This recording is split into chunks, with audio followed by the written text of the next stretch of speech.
Let's recap the season, man.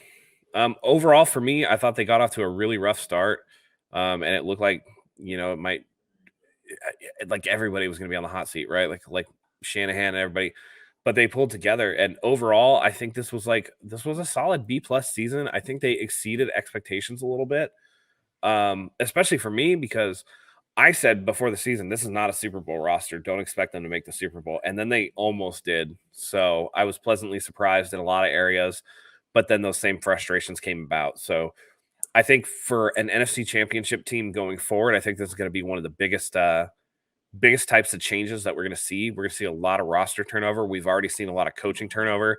It's going to be really interesting, but I feel overall this was a great season for the 49ers. I agree. I know going into the championship game, everyone was saying, 3-5, nobody expected the 49ers to be here. We really didn't. We really didn't. It was tough. They started off obviously winning in Detroit. That was a huge win, but immediately suffered losses. Like you said earlier, with Jason Verrett going down, Raheem Mostert going down, Dre Greenlaw going down, big losses. And it changed the complexion of the game, right? It was a blowout the whole way, but then we started suffering some injuries, and then they got those weird points, onside kick and all that stuff, and it was just like, what is happening? And it kind of took the luster off of that win for sure. Yeah, and it came down to the last possession. The 49ers had to get a stop. Steve saying non-49ers news, Alvin Kamara was arrested today after the Pro Bowl. I saw that. That was very interesting. We'll wait and see what comes up with that.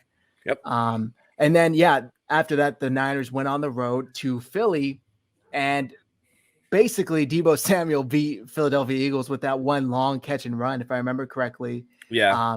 Right before halftime. And then Juwan Jennings was hit for the touchdown, if I'm remembering correctly. I might not be. But that was a tough game. 17-13, 17-11, excuse me. Kind of defensive showdown. It was what it was. The 49ers left that game 2-0 for their home opener, and they faced the Green Bay Packers. And this is the first time we saw the red 94 throwbacks. This was a tough game. This is where that infamous Jimmy fumble came from, where he's spinning around and just kind of, So that was tough. But the 49ers, man, I thought for sure won this game. Jimmy drove the 49ers down with a minute left, and he hit Juszczyk for a touchdown to go up, I believe, 28-27 with 38 seconds left. Yep. Too much time for Rodgers. Too much time for Aaron Rodgers. He quickly diced up the defense, drove the ball down the field, hitting Devontae Adams. And Mason Crosby came out and did what he's done a bunch of times. Hit a game-winning field goal. The 49ers lose that one. First loss of the year, 30-28. And then it's Seattle week, which is always tough. This one's at the 49ers. It's still in Santa Clara.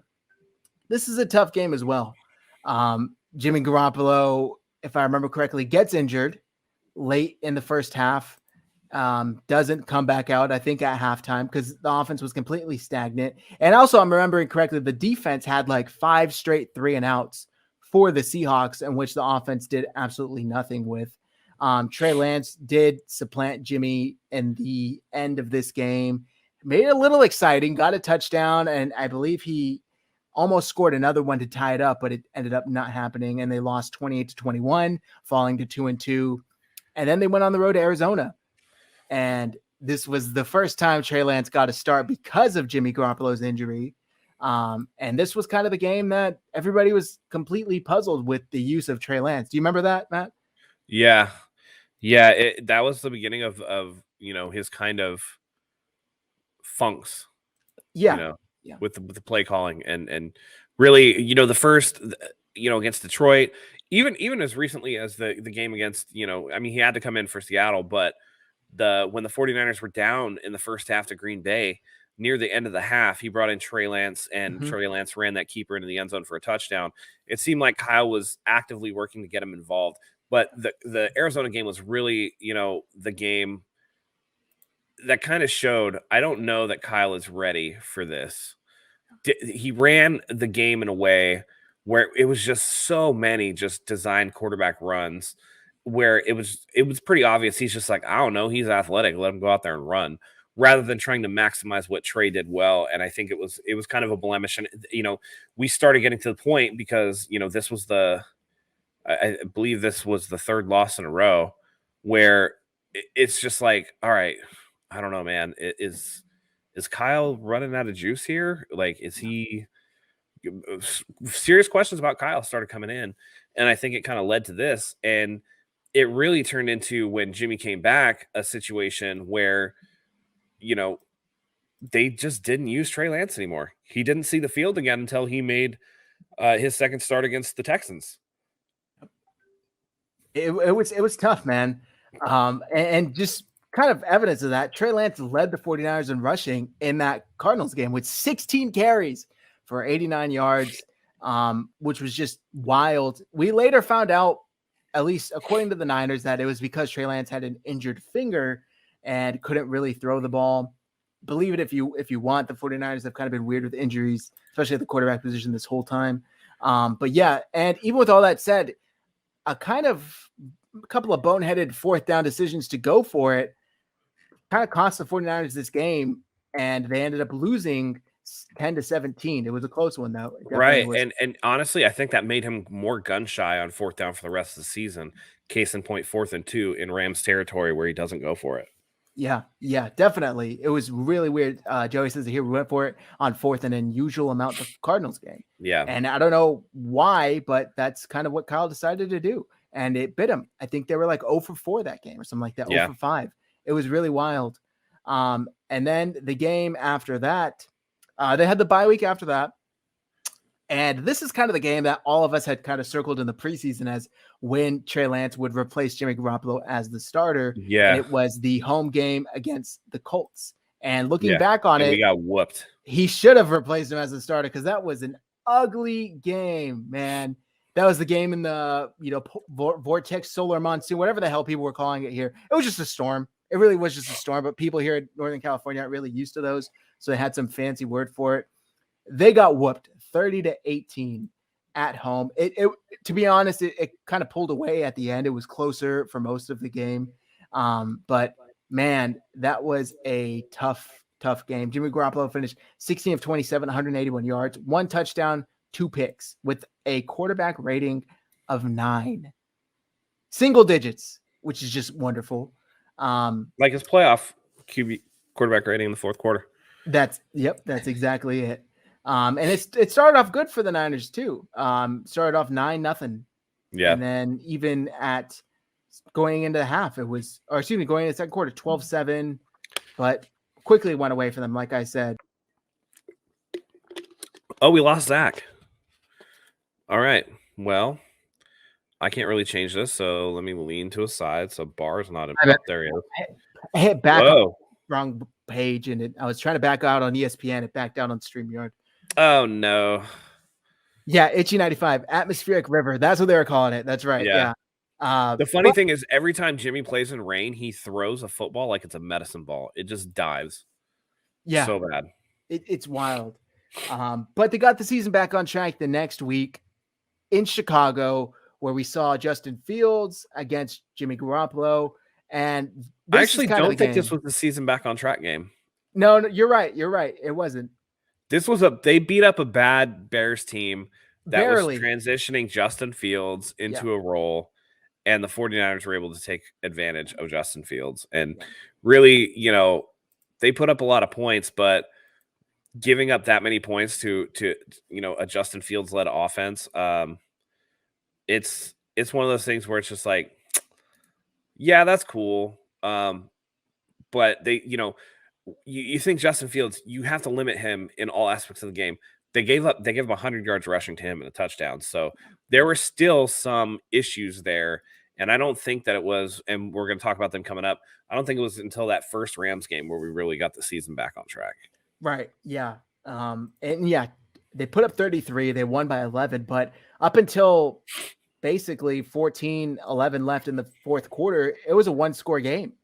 So it was a lot closer than the final score will make you think. But then the next week, this game pissed me off because I went to this game was the Rock. I thought this was the worst game of the season for the 49ers up until we'll talk about the Tennessee game. But this was an inexcusable. I mean, they had no Kyler Murray. It was Colt McCoy starting, no DeAndre Hopkins, Yep. and they lose this game by 2 touchdowns. Yep. I went to this game. I spent my hard-earned money going to this damn game, This was and a they got home their game. ass whooped. This was a home game. Colt McCoy finished 22 of 26, 249 yards, and a touchdown. While Jimmy, on the other hand, was 28 for 40, 326 yards, 2 touchdowns, 1 interception. He was sacked 5 times. Elijah Mitchell finished as the leading rusher with 8 carries for 36 yards. That's just sad. Meanwhile, James Conner had 21 carries for 96 yards for the Cardinals. Christian Kirk had 6 receptions for 91 yards. James Conner had 5 receptions for 77 yards. I mean, this game was just horrible all around. And yes, I agree. This was the rock bottom for the 49ers. This is where everything kind of came out and all the fans were like, this is a shit season. Clearly, they're not making the playoffs. I'm done with the team. And this is where I told Dylan that I was like, they're not making the playoffs, man. Because it was just such a horrible, horrible loss. And I thought as a whole, the team really played poorly. Yeah, they did all around. There was no excuse for them to lose this game. This was the worst team game. Yeah. It's not the worst loss of the season to me, though. Yeah. So then the next week is the game that everyone agrees was the game that got the season back on track. And this was funny because we all heard all year, this is week 6, I think at this point, week 7, the Rams are hot. The Rams have Matt Stafford. They had just traded for Von Miller and acquired OBJ as a free agent. It was wild, right? Well, the 49ers come out and put the whooping on them, 31-10. Start immediately with a Jimmy Ward interception and then a Jimmy Ward pick 6. Yeah, this was an awesome game. I remember coming home off work and I was just completely blown away at the 49ers response to the previous week. Jimmy was 15 for 19, 182 yards and 2 touchdowns, quarterback rating of 96.6. Meanwhile, Matt Stafford was 26 for 41, 243 yards, 1 touchdown, 2 picks with a quarterback rating of 37.2. So this was definitely the game where they got it back on track. Elijah Mitchell, 27 carries for 91 yards. Deebo Samuel, I believe this is kind of the first time we saw him in the backfield. 5 carries, 36 yards. He also had 5 receptions for 97 yards. Yep. So this was the awesome game. And it was a Monday night as well. The next 2 weeks were expected wins. They put up pretty convincing win over the Jaguars, 30-10. Everybody played pretty well. They made Trevor Lawrence look out of his depth. The next week they won 34-26 over the Vikings. Good game. Really, this was a good game. It was a nice back and forth affair that the 49ers were able to pull out. It was really good. But then it leads us into another in-division loss to the Seattle Seahawks, 30-23, when it looked like Seattle was at, this was Russell Wilson coming back. He wasn't yet back in form from that finger injury or the thumb injury. And, this was a game where the 49ers could have taken advantage. And this is something that, we'll talk about in our expectations for next year, but like you have to win these type of division games and they just didn't get it done. This was another disappointing one. And I think that we were all starting to worry about it at this point. What happens? Where do they go from here? They're starting to look up in the standings at people. And it's like, I don't know, you're sitting here at you're sitting here with this record and it's not good enough. 6-6. Yeah. The next week was a pretty thrilling game between the AFC champion Cincinnati Bengals and the 49ers. Goes to overtime. They were able to outlast Joe Burrow and get a victory. It was a harder fought game than anybody would have predicted at the beginning of the season. It was a hell of a game. Yeah. We did not pick the Niners to win this game at all. No. They won. Jimmy threw it 41 times and they won, which is rare. Yeah. Right. And no picks, which is rare. No Elijah Mitchell. Right. And they got the Jeff job Wilson done Jr. and Deebo Samuel carrying the load. This was one of those crazy Kittle games where he had 13 catches, 151 yards, and a touchdown. And despite the fact that Joe Burrow was 25 of 34 with 348 and 2 touchdowns, they were able to somehow really take advantage of certain things and really, really, really put a hurting on the Bengals. I think they had like something like 4.5 or 5 sacks in this game of Joe Burrow. So it was another one where, the 49ers, they just, they were able to limit some of the things that they wanted to do. It was bend, don't break a lot of the time. Yeah. And this was another example of that. Also, the Bengals had 4 fumbles, lost 2 of them, which was huge. The 49ers were able to because up until immediately that point, the capitalize. 49ers had not been a team that was great at turning the ball over in terms of turning the other team over. And this kind of started a change, right? Where they started getting, they did get another fumble. Oh, they just picked the ball off or whatever, right? Because outside of the Rams game where Ward had miraculously had 2 picks in one game of Matthew Stafford, it was just like, it was pretty slim pickings. And the 49ers were near the bottom of the league in turnover differential. Yep. Then the following week was a blowout against the Falcons at home. We don't really need to go into much in that game. This game, the eve of Christmas Eve, Thursday Night Football, the last Thursday night game of the year against the Tennessee Titans. This was a tough game. This was my last straw with Jimmy Garoppolo because the picks that he threw against Seattle were bad enough, right? Dropping it into Bobby Wagner's lap, completely overshooting a receiver. Those were bad enough. These picks in this game were so crippling.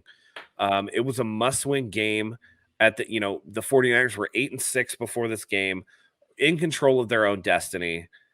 Tennessee did not have Derrick Henry, right? They really didn't have any rushing attack of any type whatsoever, right? Ryan Tannehill averaged less than 10 yards, per attempt or whatever. He had 29 attempts for 209 yards. So really, he's at like 5 yards an attempt. But they let A.J. Brown get loose for 11 catches, 145 yards and a touchdown. And Jimmy Garoppolo with just some back-breaking interceptions to the point where I think that even some of his most staunch defenders, minus David Lombardi, who can't help himself, I think a lot of the people kind of jumped the ship on this one and were ready to see something else. And, we would get something else the next week, but like this was a game that was straight up deflating. The 49ers outgained them by over 100 yards. They won the time of possession. The turnover battle was what ended up being the difference. And this felt like it was going to be the end of the season. And I think that this was the most glaring, outside of the Super Bowl, this was the most glaring black mark on Jimmy Garoppolo's record as 49ers quarterback. 100%, especially because the way that first drive went, 9 plays, 75 yards, 5 minutes, march down the field, get a touchdown. I'm like, oh, because at the time, the Tennessee Titans were number 1 seed, if I remember correctly, in the AFC. And they came out with Jimmy passing on that first drive, and he looked good. He looked on target. He looked precise. And then that second drive, more of the same after the Titans go 6 plays and punt. The Niners get all the way down to 1st and goal at the 9, 2nd goal after a 1-yard run.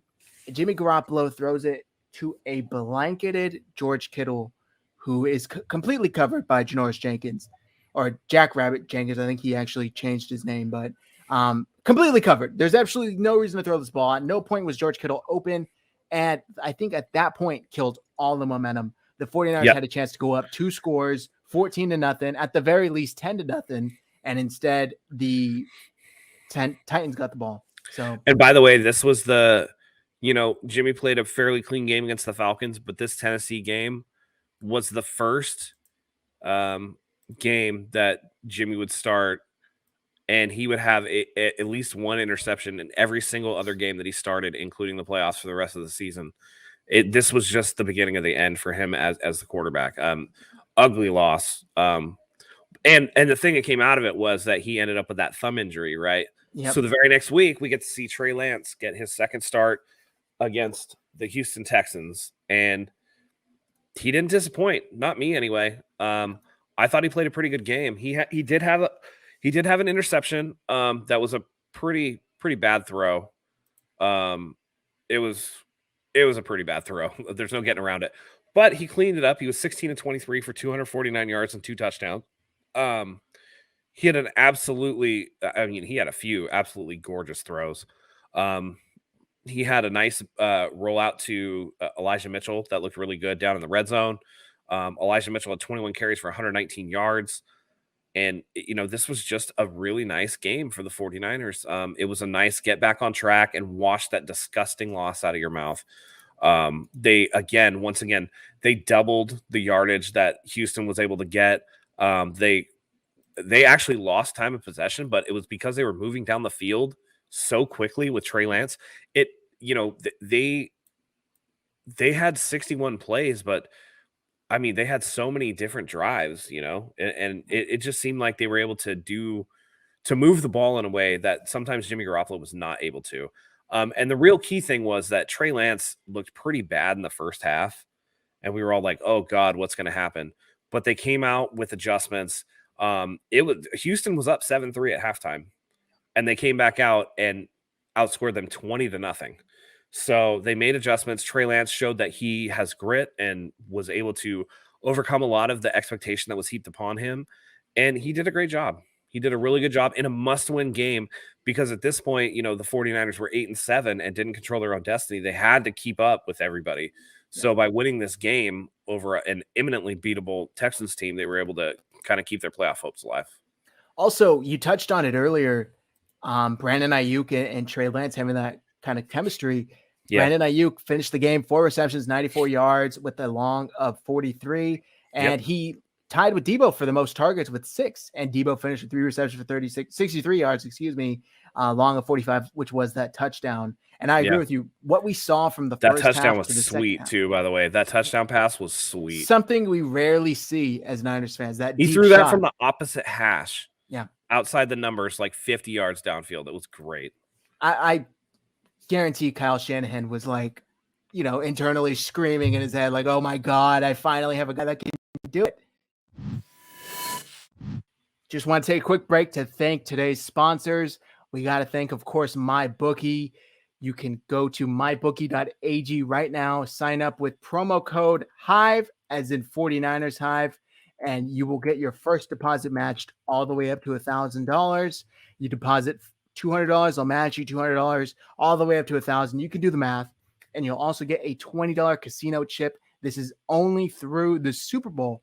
So if you're a bettor, you love making money on sports bets, you got to take advantage right now. Again, MyBookie.AG, promo code Hive. That'll get your first deposit instantly matched.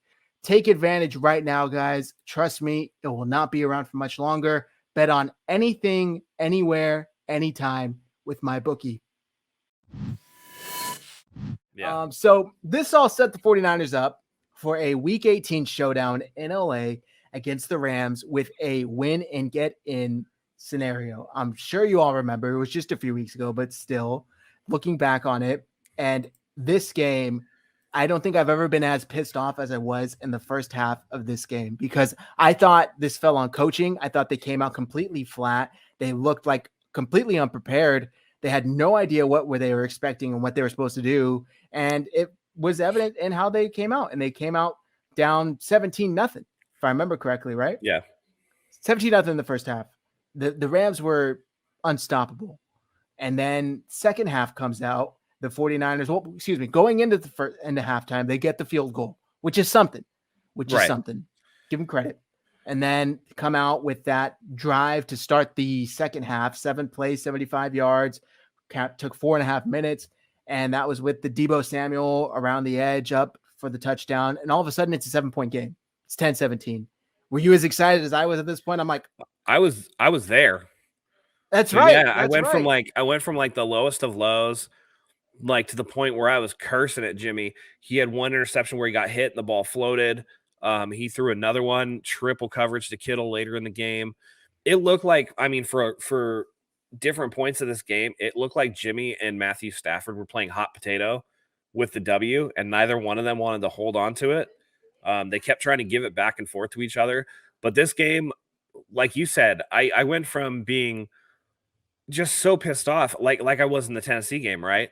And then they start storming back, and you're like, hold on a second. Yeah. And then it turns into, the most exciting 49ers game that I can remember in a long time. This was absolutely just one of those games where it was just like, so crazy. The 49ers are able to go down and score a field goal, and then rookie Ambry Thomas gets his first pick to seal the deal, and it was jubilation. I can't describe it any other way. This to me, even more so than the playoff games, this to me was the high point of the 49ers season. This was where I was like the most stoked to be a part of the season. And that could have been because I was at the game. But I think that it was more so because that once they won this, it was like, okay, you're in the dance. Anything can happen at this point, right? All you have to do is get there, and you never know. But to go into another team's house with the amount of 49er fans that were there and pull this off, it was fantastic. It was, amazing to watch. I forget you were at the game, which is even crazier. Yeah.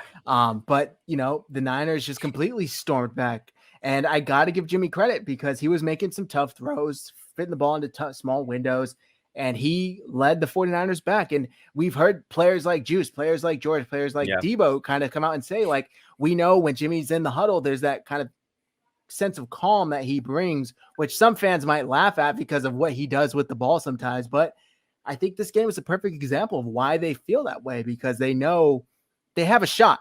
They have a shot. I mean, I'm watching the Cool Under Pressure, documentary with Joe Montana right now on Peacock, and that's exactly how that team felt. They could be down 4 scores with 5 minutes left in the fourth quarter. I meant to ask, is that a series or is it just a movie? It's a docuseries, so there's 6 episodes. Oh, sweet. Yeah, I'm on the last one. I haven't finished it yet, but that team, they felt completely comfortable being down 4 or 5 scores, knowing that Joe Montana would be able to bring them back.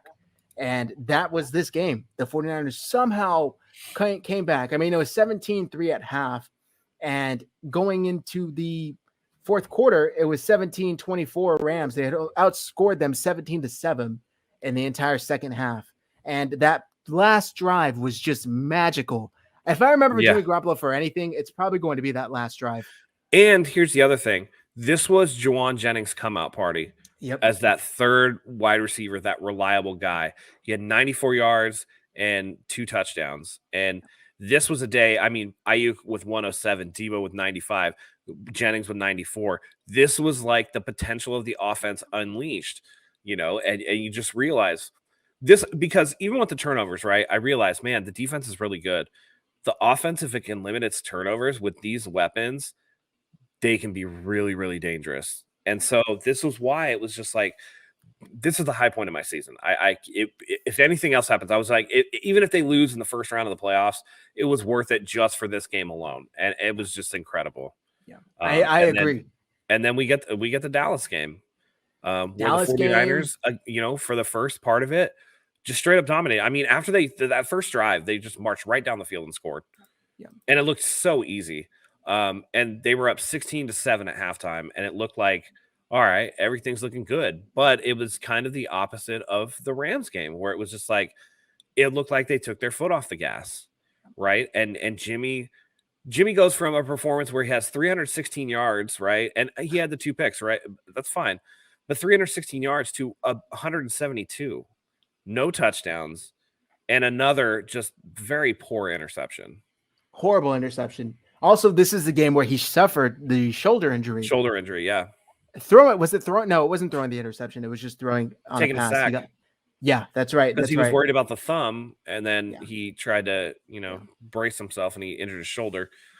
But yeah, and this was the first where I started looking at the 49ers seeming inability to really convert consistently on third down. You see a lot of games where they're like 6 of 13 or like 5 of 14 or like whatever. This was just another series of events. They dominated time of possession. They had the ball for almost 34 minutes. They outgained the Cowboys. They outrushed the Cowboys by double. But this game got way too close. And if it's not for an absolutely boneheaded call, right? And I know people will blame the refs, but you're running a quarterback draw with 14 seconds and no timeouts. If he gets down 3 seconds earlier, right, takes 5 yards less, just go down, right? You have a chance to spike the ball within end zone, and it could be completely different. Yeah. Beyond that, even doing that play is silly because they just gashed the 49ers for like 36 yards in 2 plays. Yeah, they had just gotten down. gone down the field really right quickly. down the field. And adding to your point, why do you think the defense left the middle of the field wide open? Right. They Because of wanted that. you to do that. Yes. Never do what the other team's asking you to do. Never. Right. Terrible call. Exactly. Josh Hutchins says it here. Terrible call by Dallas. And I'm telling you guys right now, Sean Payton might not coach this year, and they might have given the vote of confidence to Mike McCarthy, but you better believe Sean Payton is going to be the coach of the Dallas Cowboys after this next season. And it's going to go back to plays like this. Yeah, the fact that it even was a discussion whether McCarthy would come back, and it took like a week after this loss for Jerry Jones to just confirm that, I think speaks for itself. I think it speaks to a lot of why Kellen Moore is not going to get a head coaching job this cycle either. That as well, yeah. This is also a game where the Niners had 5 sacks, which was the second in a row that they finished with 5 sacks. The defensive line and D'Amico Ryan's defense was feasting. And this is when we started to hear about D'Amico Ryan's now getting head coaching opportunities because of what his defense has done, particularly towards the end of the season and now in the playoffs. So they win this 23-17 on that last second complete mind blunder by the Dallas Cowboys. And then we go to Green Bay. Yep. We go to Green Bay. Nobody thought the 49ers were winning this one. Everybody's saying this is a different Aaron Rodgers. Well, in the media. Yeah, for sure. Nobody's thinking that. They're saying this is a different Aaron Rodgers. And this is a complete snowy, cold. It's negative degrees. Yeah, mess. Defensive slugfest. Right. And the 49ers, Jimmy Garoppolo still finds a way to throw one of the ugliest picks you'll ever see. Yeah. Where George Kittle is running towards the sideline, and Jimmy thinks that he has the arm to get it there before the safety, who's watching Jimmy the entire time, as Jimmy is on the run, can make it over there to make the play.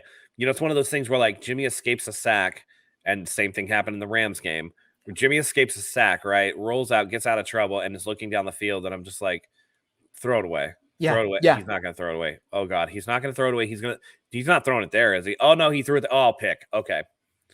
And it's just, again, it was immediately flashback to the Tennessee game. I'm like, and the Rams game. It's like that's now the third pick that Jimmy's thrown in the red zone as the 49ers are going down to get points in a crucial spot. And at that point, especially after that first drive with the Packers, I was like, man, if Jimmy's going to keep doing this, we're in trouble. And they go into halftime 7-0. And then again, just as they've done most of the season, second half adjustments.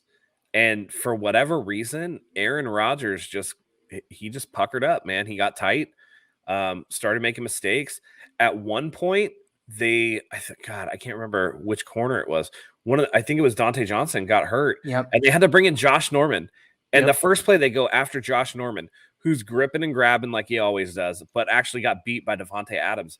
And Rodgers just missed him by like 4 yards. Yep. And it just turned into this crazy thing. The 49ers had already blocked a field goal to keep Green Bay from getting more points. And it was a defensive slugfest. The 49ers couldn't get anything going. Elijah Mitchell wasn't running well. Debo wasn't running well. Jimmy wasn't throwing. He finished 11 of 19 for 131 and a pick, which is horrendous. I mean, that's terrible. That's Tebow territory. Yeah. But then, a third down stop deep in Green Bay territory. Jordan Willis blocks the punt, goes 50 yards in the air, right? And by happenstance, all of the Green Bay players turn left, all of the 49er players turn right, and it lands 5 yards in front of Talanoa Hufanga, who scoops it up and scores. And we're looking at a tie ball game. This was wild, man. Wild. I think Grant Cohn said it best. Divine intervention. The arm of God came down from heaven and blocked that punt. Honestly, I mean, the way the 49er special teams have been performing all year, and you were going to tell me they're going to block a field goal and block a punt and return it for a touchdown in this game. It took a team who have worse special teams than the 49ers to really, kind of figure out that whole thing. And it was insane. And, then it's just like, oh man, it's Rodgers time. I don't know. And the 49ers get the ball back with, I believe, like 4 minutes and change. Yep. And all of a sudden, Jimmy Garoppolo is like, no, I think I'm going to make a couple of good throws. Yeah. Right. He hits George Kittle over the middle. he's got he's got a couple other throws. I think there was a critical third down to Jawan Jennings, Yep. who, it was his only catch of the game, and it was for a first down. And then Robbie Gould, who Before had that, though, the before that, audacity. Okay, go ahead. before that, the ballsy 3rd and 7 call where Kyle hands it off to Debo. It was a pass. Yeah. He called a timeout, switched it to a run. Yeah. And Debo, who shouldn't have gotten more than 4 or 5 yards, somehow manages to fight forward and get about 9. Yeah. And he kind of like blew himself up on that play too. He limped off. He immediately limped off on one leg, hopped off the field. Yeah. And a couple of plays later, you could take it over now. Robbie Gold. Yeah, Robbie Gold comes out, who before the game had the audacity to practice his field goal kicks over the Packers as they were being introduced. And this is after he had, I believe he had kicked over the Dallas Cowboys cheerleaders. Goes out there in the freezing cold. Robbie Gould, whose leg is not exactly supple and strong, let's say, hits a 45-yarder in a terrible winter storm and terrible snowing conditions that got worse as the game went on. And the 49ers shocked the Packers. But I mean, unfortunately, that would be like the last real positive moment of the season. As we all saw in the NFC Championship game, the 49ers came up short. Once again, it was a Jimmy Garoppolo game where he had a terrible interception, a couple of near interceptions. I knew the 49ers were in trouble on the first drive when he overthrew Kittle wide open up the seam. Yep. And I was like, because we said it before the game. It was like, Jimmy's due for a really good game, right? We all thought so. Thought so. Not really. No. Not really. He finished the games. You look at the stat sheet, it looks fine. He was 16 of 30, which isn't great completion percentage, but you're like, oh, 232 and 2 touchdowns. Well, one of those was a screen pass to Debo, who took it 44 yards. So you take that one out, and Jimmy Garoppolo had just another very, very you take that one out, he's 15 of 29 for like 190 yards. Yep. 1 touchdown, 1 pick. And it's just like, okay. Yeah. And the defense could not get off the field to save their lives, specifically on third downs. They couldn't get off the field. Yeah, they couldn't. The Rams were 11 of 18 on third down. We talked about this before the game with our whole crew. If the 49ers could win with Cooper Kupp having a big game, we all said yes, but only they have to limit everyone else. You can live with Cooper Kupp beating you, but not with OBJ, Van Jefferson, etc. Right. Well, and OBJ went off too, and Cooper Kupp still went off. Cooper Kupp had 11 for 142 and 2 touchdowns. OBJ had 9 for 113. And Blanton, the damn backup tight end, had 5 for 57. Yeah. Which is insane. Right, because Higbee got injured real early. Early in the game. Yeah, and here's the thing. The 49ers actually had more yards per play than the Rams, but the Rams possessed the ball for 35 minutes and 39 seconds and ran 76 offensive plays. They ended up winning by 3. And, beyond the Jimmy thing, it was still in 49ers control. I know everybody wants to get rid of Tart now because he dropped that interception. No doubt it was a crusher. They would have gone 3 and out. The way the offense was moving the ball, there's no but it would have ate up more clock. It would have. Yeah, it was that switched momentum big time. And, it just the microcosm of the 49ers season beyond, I thought JT O'Sullivan talked about this in quarterback school. When Jimmy rolled out to the right and almost threw that pick to Jalen Ramsey on the sideline, who somehow dropped it. If you watch, who somehow dropped it. Well, he dropped it earlier one to Debo too when Jimmy tried to throw it back across his body. But this one was to the sideline where he was trying to, I believe he was trying to hit Debo again. Mm-hmm. But when you watch the behind the quarterback angle of it, you see Jawan Jennings leak behind the defense and was wide open for 6. Yeah. And Jimmy could not get out of his tunnel vision. It was just a microcosm of Jimmy. And then that last drive was just pathetic. It was one of the worst. One of the worst closing drive. It's a minute 45 left. You're like, okay, they got a chance. They can go down the field. And it ends with another Jimmy Garoppolo trying to escape a sack, throws the ball over his shoulder, and it's high, and the running back tips it. It gets picked off. At that point, I don't even know what happened. I turned off the game. I couldn't watch it anymore. I turned it off. I was sick. I was And, sick. and again, for as much as and I agree with Itchy 95 who says Tart didn't lose that game though. For as much as Tart is going to, and he came out and said that's on me, put it on me, whatever. This was a microcosm. This was a perfect Jimmy Garoppolo game to demonstrate why the 49ers needed to move on. Yep. It just, yeah. It sucked, man. It was a Josh tough Hutchins loss. said the O-line was terrible. There were a couple of miscommunication plays, particularly where they all ran into each other. But in terms of pass pro, Jimmy wasn't sacked. He was pressured, but he was not sacked. And it was one of those where they had just come out and just wrecked this team on offense before. Yeah.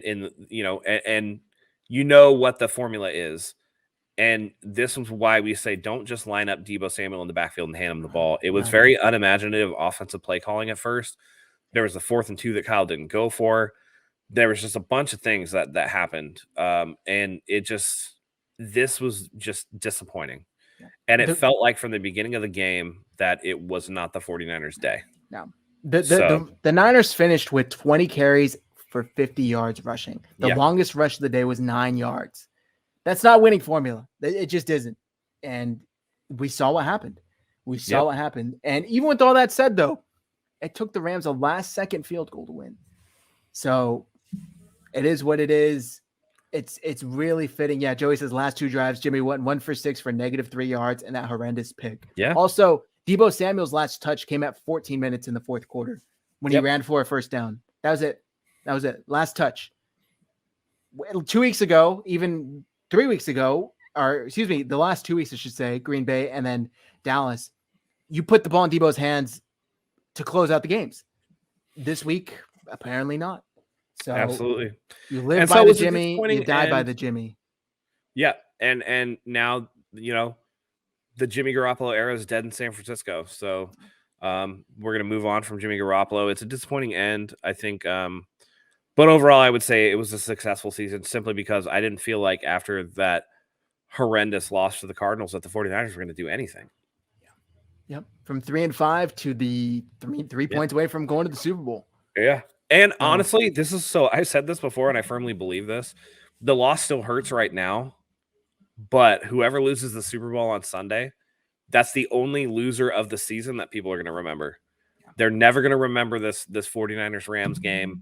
They're never going to talk about it. It's going to be one of those things that just disappears into the ether, but everybody remembers who lost the Super Bowl. If I told you, what's the biggest margin of victory in a Super Bowl, who lost that game, you'd be like, oh, the Broncos lost that game. It was 55-10. Or, Eli Manning won his Super Bowls. Who did he beat? Oh, he beat the Patriots both times. What's the worst loss in Super Bowl history? Oh, a 28-3 Atlanta Falcons gave up the lead. Everybody remembers that. Can you tell me who the Falcons beat in the NFC Championship game to get to the Super Bowl? Probably not. Right? You don't remember. So from that regard, it's going to sting a little less as time goes on. And we get to move into the Trey Lance era. So that's going to be an exciting time. So overall, I thought it was really good.